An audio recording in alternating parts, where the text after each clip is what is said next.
오늘 이제 우리가 또 4장을 보는데 어제는 3장이 굉장히 길어서 다 못 보았지만 오늘 4장은 좀 짧습니다. 그런데 다윗이 사울이 죽었으면 빨리 왕으로 올라오지 왜 이렇게 뜸을 들이고 길게 가느냐. 사무엘 하는 바로 다윗의 시작인 줄 아는데 하지만 이 하나님께서는 이 사울의 모든 것들을 정리해 주시는 그런 모습을 보게 됩니다.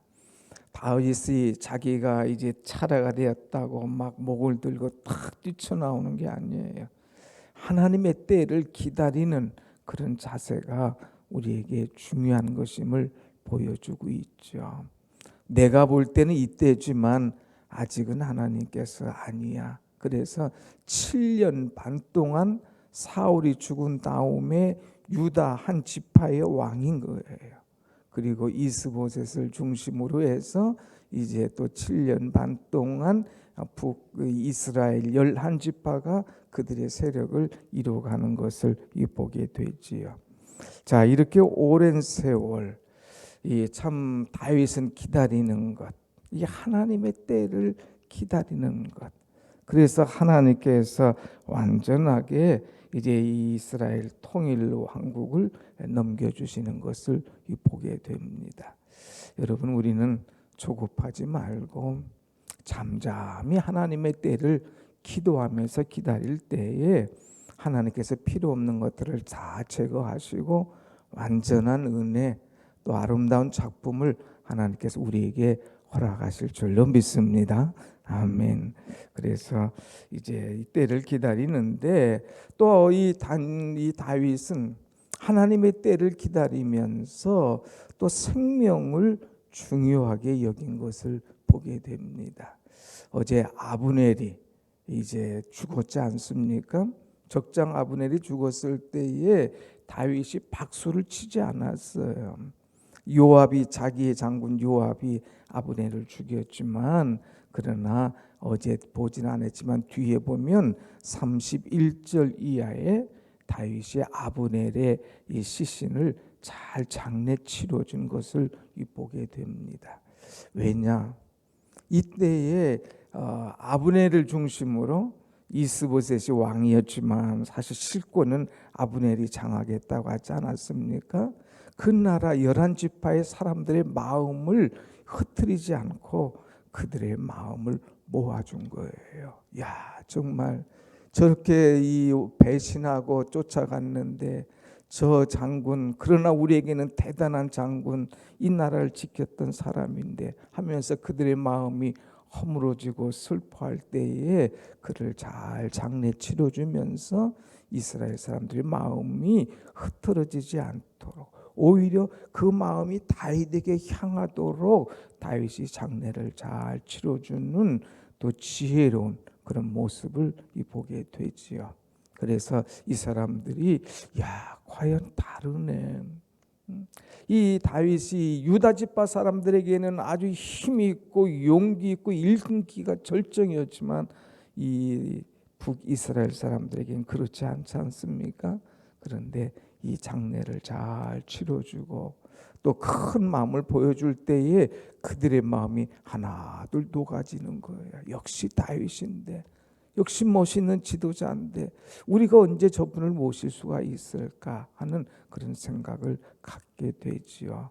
그러면서 이제 결국 오늘 4장에서는 그 왕이 또 무너지는 것을 봅니다.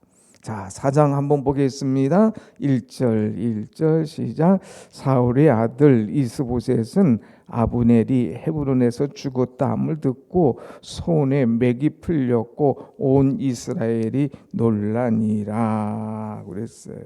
손에 맥이 풀렸다는 것은 용기를 잃었다는 거예요. 이 이스보셋은 그 아브넬을 의지했잖아요. 자기는 힘이 없고 리더십도 없고 아주 어리고 약한데 이브넬이 그래도 모든 것 다 이렇게 해줬거든요. 그랬는데 이 아브넬이 죽었다함을 듣고 이제 내가 누구를 의지하나 손이 맥이 다 풀렸다. 용기를 잃어버린 사람이에요.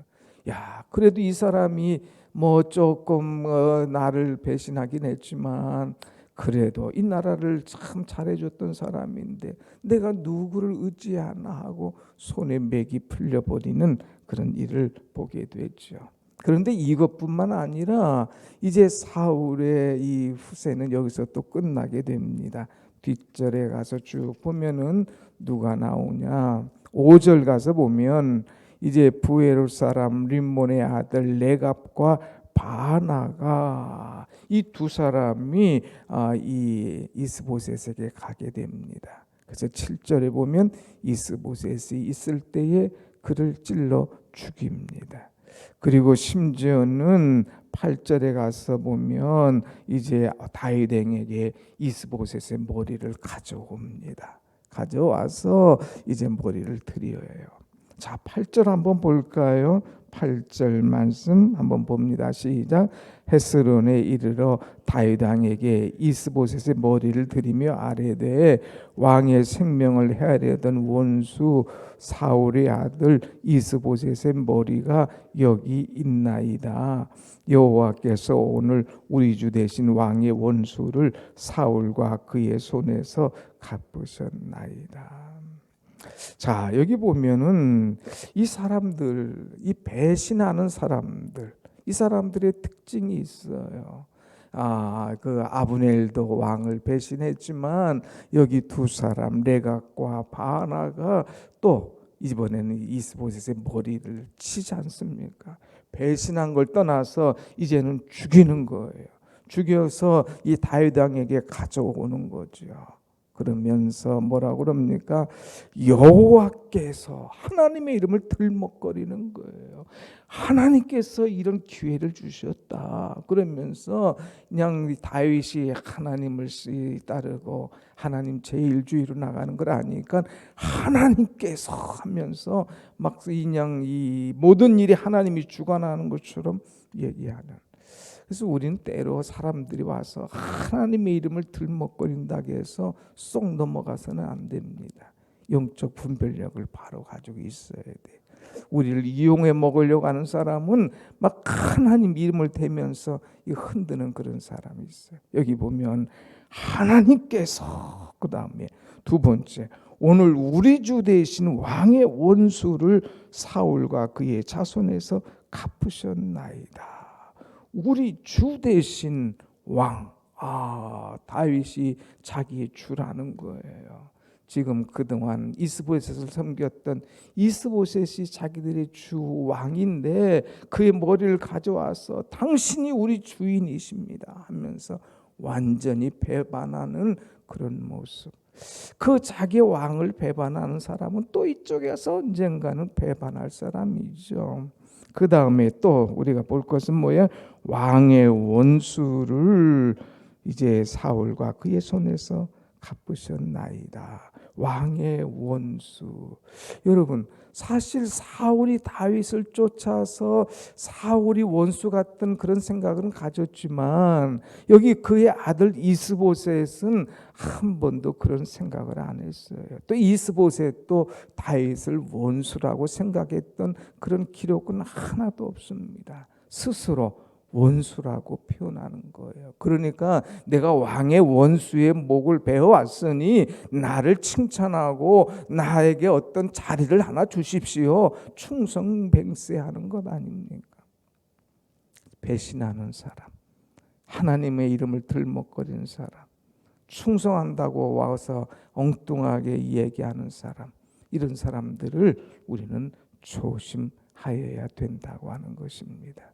그래서 여기 이 사울의 집은 어제 사울의 집은 점점 갈수록 망하여 가고 다윗의 집은 점점 갈수록 흥하여 간다고 그랬지 않습니까?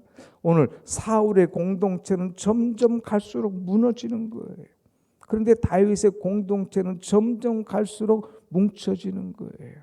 오늘 우리의 공동체가 흐트러지지 않도록. 흐트러지는 이유가 뭐냐? 자꾸 배신하면 흐트러집니다. 자꾸 딴소리하면 흐트러지는 거예요.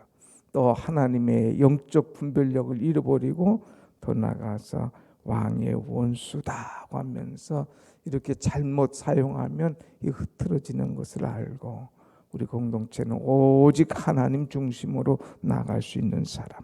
한번 보세요. 다윗은 뭐라고 말했습니까? 9절 보겠습니다. 9절 시작. 다윗이 부에롯 사람 림몬의 아들 레갑과 그의 형제 바나에게 대답하여 그들에게 이르되 내 생명을 여러 환난 가운데서 건지신 여호와께서 살아계심을 두고 맹세하노니 그랬어요. 자, 이들은 갖다 바쳐요. 아브넬이 갖다 나라를 갖다 바치고 또 여기 레가 바나가 이 아비모셋의 머리를 갖다 바치고 그냥 가만히 있어도 갖다 바치는 거예요. 그럴 때 다윗이 좋아가지고 야, 이 원수의 나라에 원수의 왕의 목을 베었으니 잘했도다 칭찬할 줄 알았는데 그러지 않았어요. 뭐라고 말했느냐? 내 생명을 여러 환난 가운데서 건지신 이는 하나님이시다.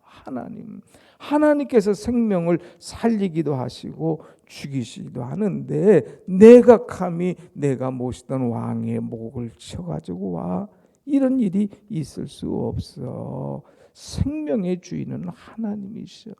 내가 그 고난과 환난과 10여 년 동안 쫓겨다녀도 하나님께서 나를 지키셨어.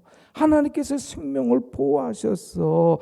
너 생명의 주인은 하나님이신데 내가 그 생명을 함부로 그렇게 그러면서 청년들을 보내서 그를 쳐 죽일 수 있도록 하는 것을 보게 됩니다.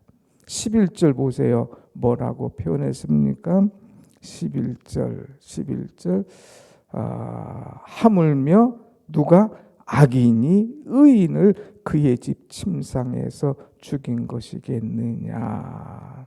너는 내 생명의 주인이 누군 줄 아느냐? 내 나라의 주인이 누구냐? 이스보셋 아니냐? 어떻게 왕의 목을 쳐가지고 올 수가 있겠느냐? 내 이익과 명예를 위해서 내 개인의 출세욕을 위해서 어떻게 함부로 이 생명을 쳐가지고 올 수 있느냐 하면서 오히려 청년을 보내서 그를 죽게 하고 또 많은 사람 앞에 보이게 하는 것을 보게 되죠. 자, 그러면서 10절에도 똑같은 말씀이 있어요. 전에 사람이 내게 알리기를 보라 사울이 죽었다고 하면서 그가 좋은 소식을 내게 전해주는 것처럼 했지만 난 그것을 받아들이지 않았다. 사울이 죽었다. 내가 이 목을 가져왔다. 여기 그의 이 모든 걸 가져왔다 했을 때에 내가 어떻게 기름 부은 하나님의 사람을 죽일 수 있느냐 하면서 그를 쳐 죽였지 않습니까? 또 여기 내가 어찌 내 주 왕의 목을 그럴 수가 있느냐 또 이런 것을 보아요. 그래서 철저히 다윗은 생명의 주인은 하나님이시다. 내가 어찌 함부로 할 수 있느냐 하면서 하나님을 의지하고 철저히 하나님 붙잡고 나아가는 것을 보게 됩니다. 여러분, 우리는 오늘 말씀을 통해서 한 세 가지 교훈을 깨달을 수가 있죠. 자신의 출세와 명예 때문에 함부로 배신하는 사람, 그 사람은 살아나는 것이 아니라 죽어나간다 이거예요. 그 공동체에서 무너질 수밖에 없다고 하는 것입니다. 그러나 어렵고 힘들고 고난이 와도 모든 것의 생명의 주인은 주님이시고 나를 높이시고 낮추시는 분은 하나님이심을 믿고 하나님의 때를 기다리는 사람, 그때 하나님께서 필요 없는 걸림돌 그 기간 동안에 다 제거해 주셔요. 사울, 이 이스보셋 결국 다윗의 손에 피를 안 묻혔습니다. 다 하나님께서 기다리게 하면서 그 모든 이스라엘의 왕들 그 세계들을 다 정리하고 이제 우리가 5장 보면 5장에 드디어 이스보셋이 죽음으로 말미암아 이제 통일 왕국의 왕으로 딱 세워지는 그런 모습을 보게 되죠. 한번 같이 합시다. 하나님의 때를 기다립시다. 하나님의 때를 기다리자 이거예요. 그러면 하나님께서 필요 없는 것들은 다 정리해 주셔요. 제거해 주셔요. 그리고 하나님께서 하나님의 일을 마음껏 할 수 있도록 기회를 주시는 거예요. 내 스스로 높아지겠다고 출세하겠다고 이제 명예교에 사로잡혀서 함부로 하다가는 하나님께서 그거 보지 않으십니다. 또 하나 우리가 분명히 알아야 될 것은 생명을 주관하시는 분은 누구시다? 하나님. 내 생명을 여러 환난 가운데서 건지시는 이는 하나님이시다 하는 걸 아시고, 환난이 와도 어려움이 와도 철저하게 하나님 의지하고 믿음으로 나갈 때에 여러분의 생명, 여러분의 가정, 여러분의 기도 제목들을 들으시고 하나님께서 건져주시고 지켜주시고 하나님의 때에 하나님의 방법으로 세워주실 줄로 분명히 믿습니다. 아멘. 기도하겠습니다.